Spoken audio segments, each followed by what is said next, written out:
Hello दोस्तों, नमस्कार। स्वागत करता हूं आप सभी को इस प्यारा सा चैनल नशा ऑनलाइन क्लासेस में।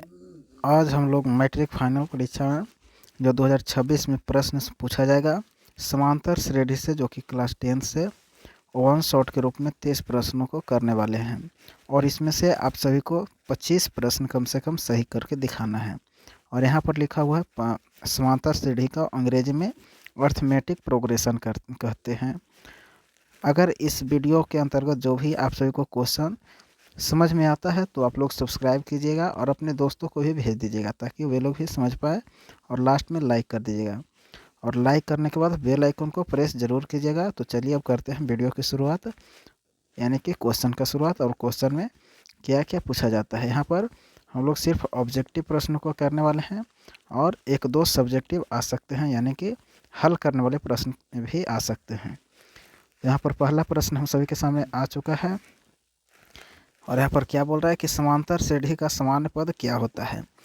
यानी कि यहाँ पर कहने का मतलब है कि समांतर श्रेणी का जो होता है वह सूत्र पूछा जा रहा है। तो समांतर श्रेणी का सूत्र क्या होता है? ऑप्शन ए लिखा हुआ है ए प्लस में n-1 * d, और ऑप्शन बी लिखा हुआ है ए प्लस में n * d, और ऑप्शन सी ए इंटू में डी, ए इंटू में n और प्लस में d, और ऑप्शन डी में लिखा हुआ है ए माइनस में n * d। यहाँ पर एपी का जो होता है यानी कि समांतर श्रेणी का वह सूत्र क्या होता है? तो एपी का जो समान सूत्र होता है ए प्लस में n-1 * d, यानी कि ऑप्शन संख्या ए होता है।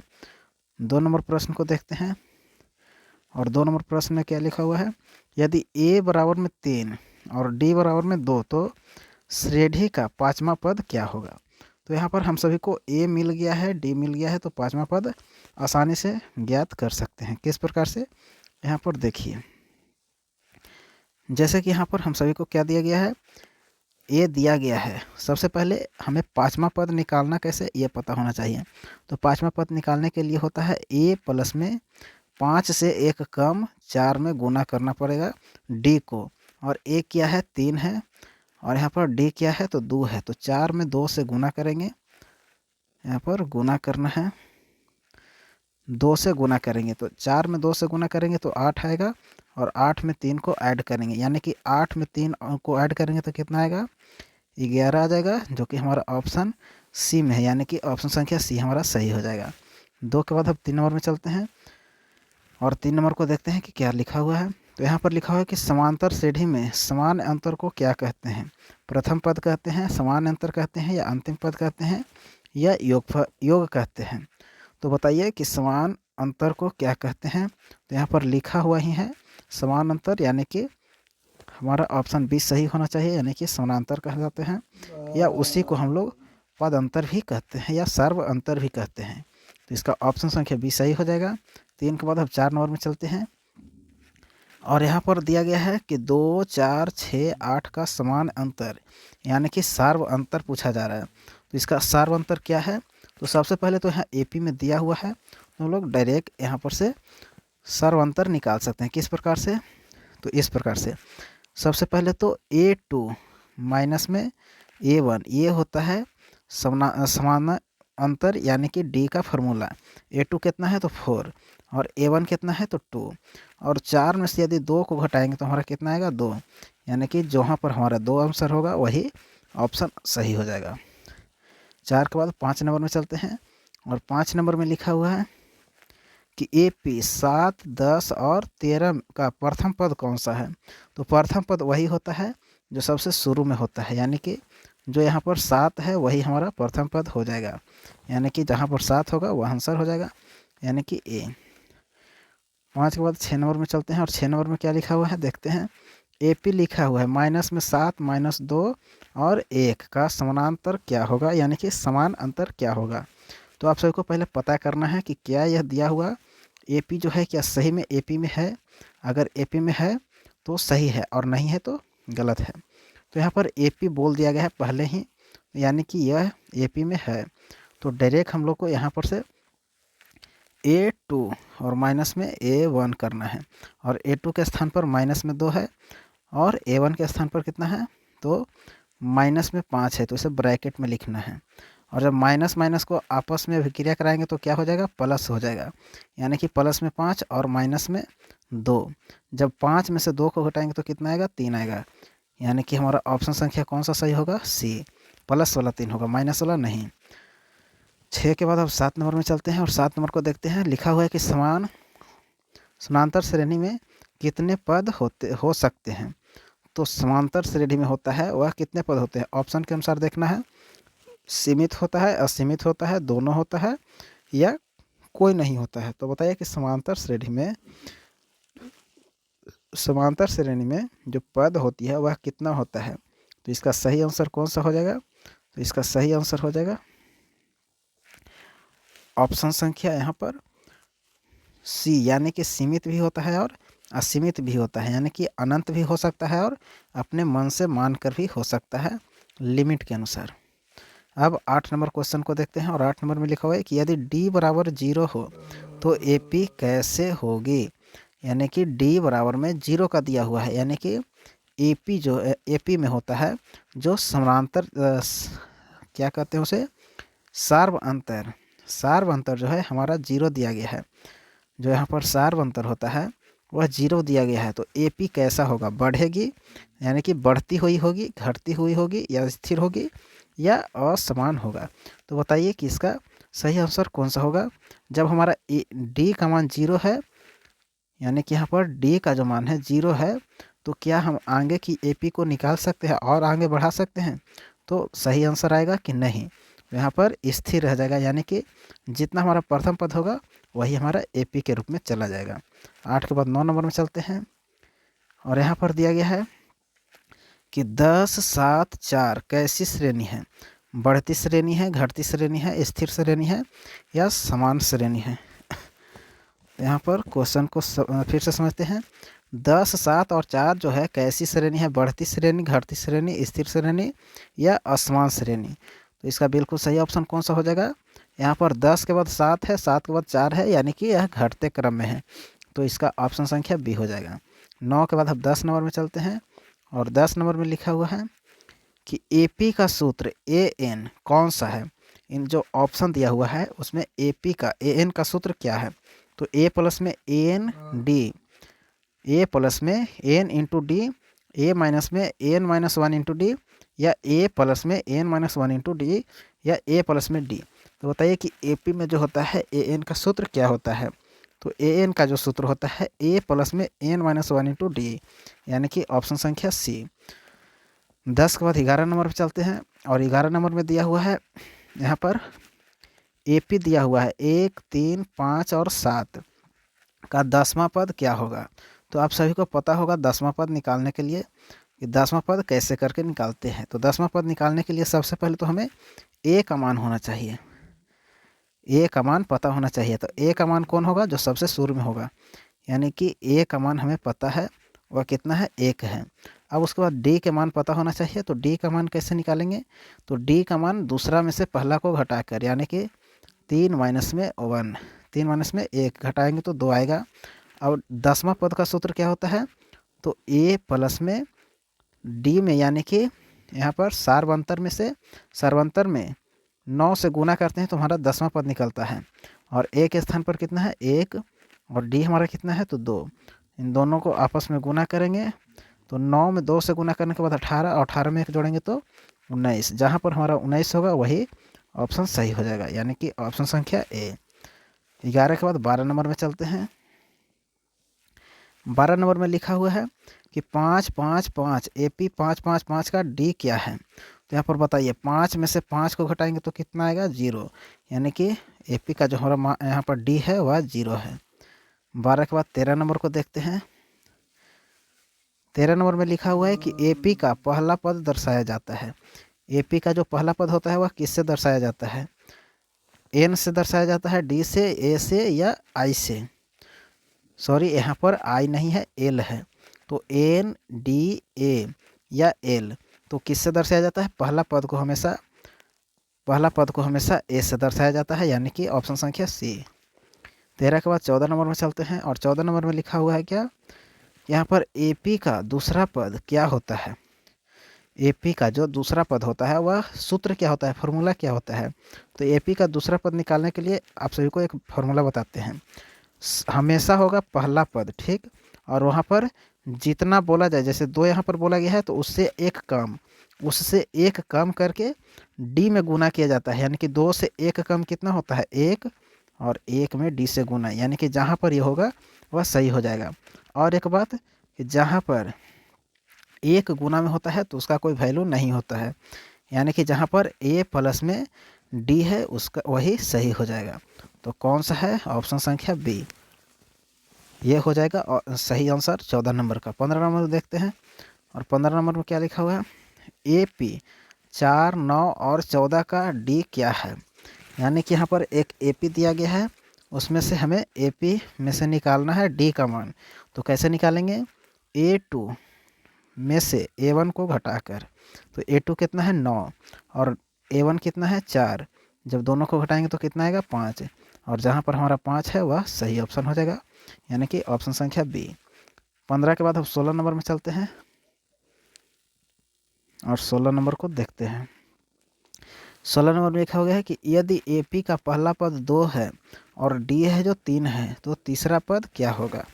ए पी का पहला पद भी है, तीसरा पद भी है, पहला पद और डी भी है, तो तीसरा पद ज्ञात करना है। कैसे करेंगे, बिल्कुल आसान तरीके से। अभी बताएं कि तीसरा पद निकालने के लिए फॉर्मूला क्या होगा, 3 से 1 कम करके डी में गुना और उसको ए में जोड़ देंगे, यानी कि पहला पद में, और पहला पद कितना है 2, और यहाँ पर 2 में गुना करना है 3 से, तो 3 दूनी का 6 और 6 2 8, यानी कि जहाँ पर 8 होगा वह बिल्कुल सही ऑप्शन होगा, ऑप्शन संख्या बी। 16 के बाद हम 17 नंबर को देखते हैं, और 17 के बाद 13 प्रश्न और शेष बचेगा। तो यहाँ पर 17 नंबर में क्या लिखा हुआ है, एपी में कौन सा पद सबसे बड़ा होता है। एपी में सबसे बड़ा पद कौन सा होता है, पहला पद होता है, बीच का पद होता है, अंतिम पद, या निश्चित नहीं है। तो एपी का सबसे बड़ा जो होता है वह कौन सा होता है, जो सबसे लास्ट में होगा वही तो सबसे बड़ा होगा, यानी कि सबसे अंतिम वाला होगा, ऑप्शन संख्या सी।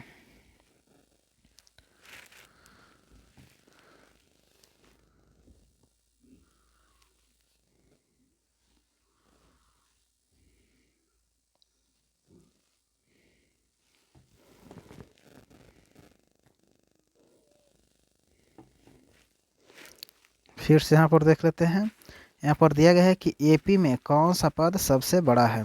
तो एपी में एक तरह से पहला पद जो सबसे छोटा होता है, बीच का पद यानी कि मध्यम होता है, और जो सबसे लास्ट में यानी कि 10 पद दिया हुआ है तो सबसे लास्ट में 10वां पद होगा जो पहला पद से बड़ा होता है। लेकिन यदि वह घटते क्रम में हो तो 10वां पद सबसे छोटा हो जाएगा।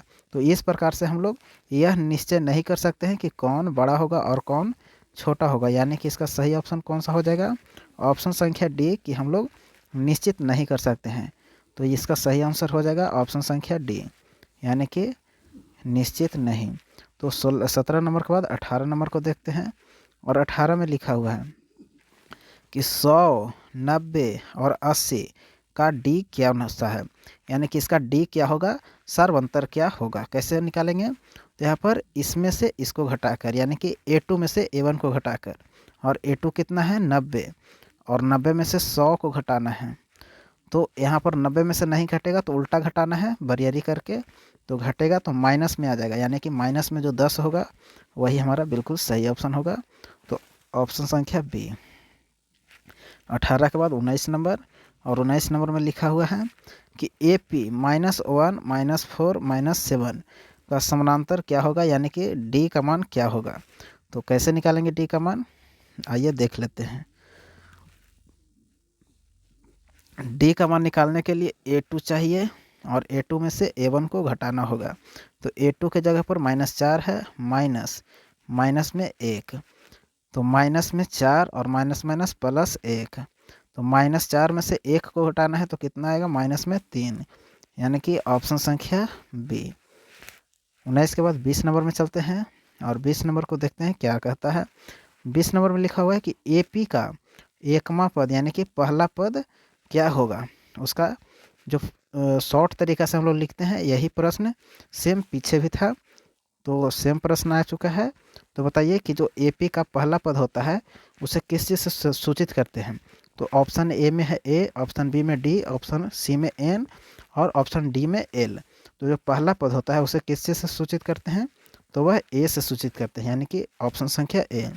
20 के बाद 21 नंबर को देखते हैं, और 21 नंबर को कहता है कि एपी में लगातार 2 पदों का अंतर क्या कहलाता है।